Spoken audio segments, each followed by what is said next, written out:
Olá, tudo bem com você? Espero que sim. Sou o professor Jailson e hoje venho trazendo mais um vídeo a partir da análise emocional, trazendo hoje alguns dados de uma pesquisa interessantíssima que nos faz refletir muito sobre a noção do bem-estar, principalmente no meio corporativo. Pois é, essa pesquisa foi desenvolvida e publicada pelo Dream Path. Dream Path é uma empresa que oferece benefícios a seus clientes parceiros na área de saúde mental, física e também bem-estar. Então, desde já, quero agradecer, inclusive, e parabenizar ao CEO, César Carvalho, pelo belíssimo trabalho. Uma excelente pesquisa desenvolvida com muita aptidão, com muita seriedade e impactando aí 9 segmentos no mercado e impactando e conseguindo extrair dados de 9 mil profissionais, 9 mil colaboradores. Então, de fato, esse número acaba afirmando a solidez dos números que foram apresentados, dos resultados obtidos por essa pesquisa. E eu quero falar sobre esses dados especificamente para todos aqueles que lidam com bem-estar, em especial aqueles que trabalham com desenvolvimento humano e para todas as organizações corporativas que precisam entender o que os colaboradores estão falando, não só no Brasil, mas no mundo. E é óbvio que estamos no Brasil, vamos focar e trazer esses dados relativos aqui para a nossa realidade. Então, começando aqui, fiz questão de recortar exatamente as imagens da pesquisa para trazer a validade, obviamente fazer referência à pesquisa realizada. Olha que coisa interessante. O próprio CEO, ele traz aqui que as empresas tendem a investir em ferramentas de produtividade para os colaboradores, como estrutura, modernas, enfim. Porém, qual é a vantagem disso se os colaboradores não têm qualidade de vida? E isso eu venho defendendo nas minhas aulas de pós-graduação, nas minhas formações para terapeutas, para profissionais do desenvolvimento humano. Exatamente isso. Focamos naquilo que é mecânico, naquilo que talvez seja sólido, naquilo que seja estrutura, e esquecemos daquilo que de fato gera resultado com as pessoas, mas não só focar as pessoas, mas sim no seu bem-estar e nas suas emoções. Focar e entregar a essas pessoas aquilo que possa ajudá-las a se desenvolver como ser humano na sua essência, para em seguida desenvolver também, obviamente, suas habilidades, suas aptidões. O que eu tenho visto nessa trajetória que eu aplico em aulas, universidades e também em treinamentos, é que a maioria das organizações investem de alguma forma em treinamentos, em capacitações, porém esquecem de focar na essência do ser humano. Por muitos anos, inclusive, eu ensino que as organizações enxergavam a noção de bem-estar, a noção social, a saúde emocional e mental do seu colaborador como sendo algo à parte, que não pertencesse à empresa. Então, já escutei inúmeras vezes disso, de RHs dizendo, na época, obviamente, que isso é uma questão privada, é o colaborador que tem que procurar sua própria ajuda, a empresa não tem nada a ver com isso, nós só queremos do colaborador o resultado, a vida pessoal dele não nos interessa. E hoje, o que nós estamos buscando ensinar às organizações, e essa pesquisa vem trazer isso de uma forma muito efetiva. Por muito tempo, tentou se vender que nós, seres humanos, somos seres particionados, que é um grande equívoco. Hoje, precisamos compreender de uma vez por todas que nós somos seres integrais.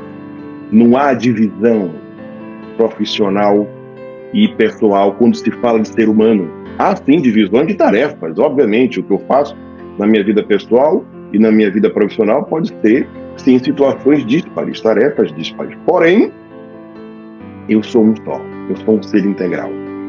Então, a minha saúde emocional, a minha saúde mental está intimamente conectada com o meu nível de produtividade, com aquilo que eu faço, com aquilo que eu realizo. E, obviamente, as organizações estão nesse meio.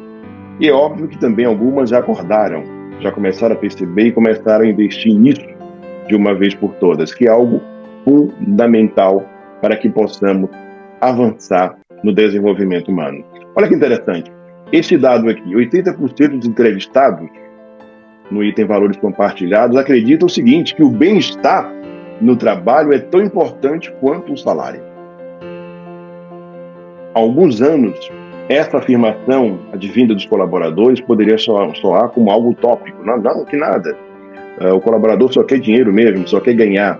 Porém, hoje, esse preconceito, vamos chamar assim, é completamente desmistificado, derrubado pelos dados estatísticos dos índices de afastamento de colaboradores, porque sua saúde emocional e mental, física, foi impactada. Afastamento médico, trazendo, obviamente, prejuízos primários para o próprio colaborador, como ser humano, que se torna, de uma forma, incapaz de realizar o que ele poderia realizar na sua vida pessoal e também profissional, mas também um impacto, obviamente, brutal financeiro nas organizações, nas corporações que não enxergaram que era possível, de alguma forma, levar a esses colaboradores informações adequadas para que eles pudessem promover a noção do seu próprio bem-estar. Então, começamos a entender que os dados se consolidam agora. O que a pesquisa conseguiu aferir no meio colaborativo ou corporativo, ela se consolida nos dados que agora temos em relação à saúde mental no Brasil e também no mundo. Olha que interessante.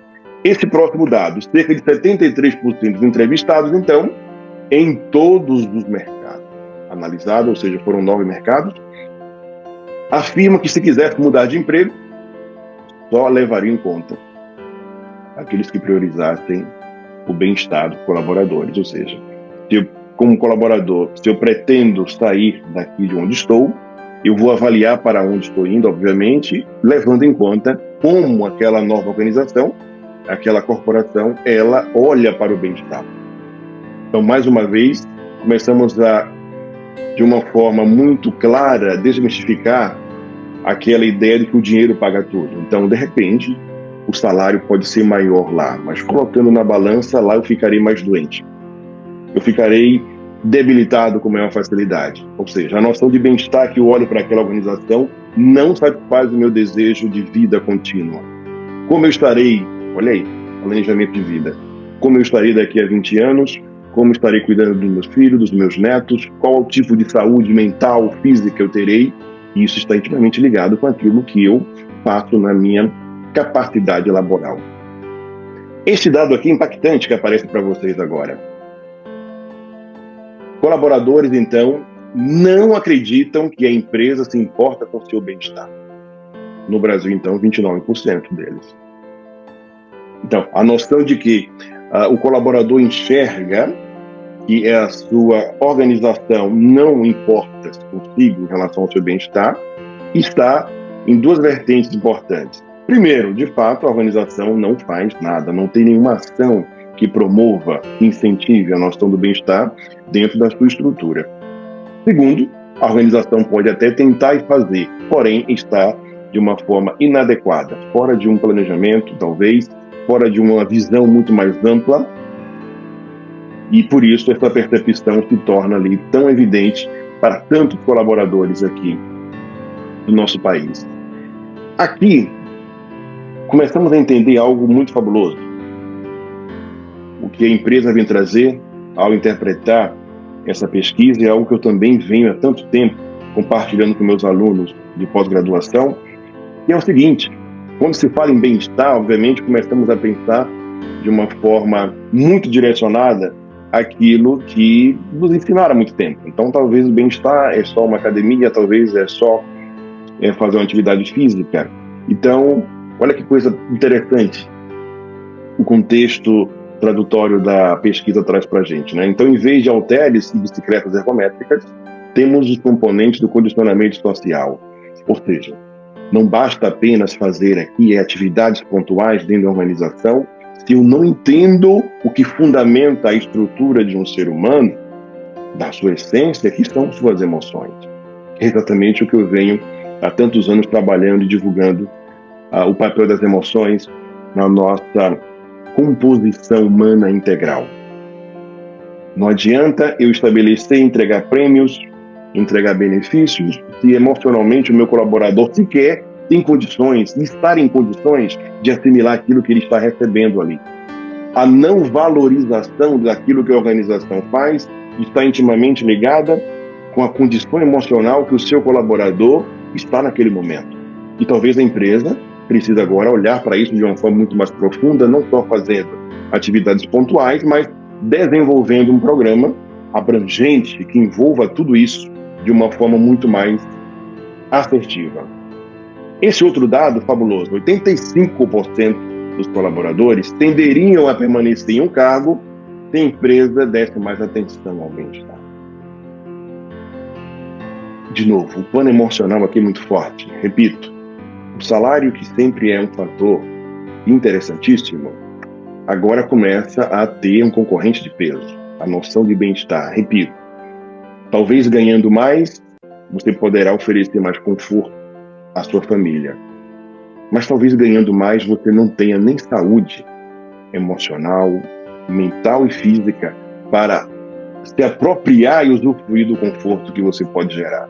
Aqui a balança começa a pesar de uma forma muito assertiva, muito intensa, e começamos a entender o quão profundo devemos ir quando se fala em processos e projetos de bem-estar corporativo.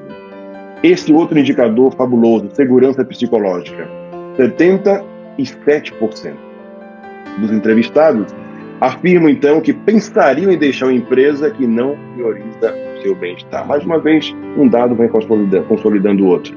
Essa é a magia dos números, essa é a beleza de se focar numa pesquisa científica. E então começamos a entender que os colaboradores começam a olhar a empresa de uma forma muito mais ampla e profunda. Por muitos anos, olhávamos para os nossos colaboradores como se fosse, de fato, um recurso que pudessem ser trocados de alguma forma muito prática. Olhávamos como se fosse, de alguma forma, máquinas, equipamentos, que era só dar uma instrução e ir lá, ligar e executar.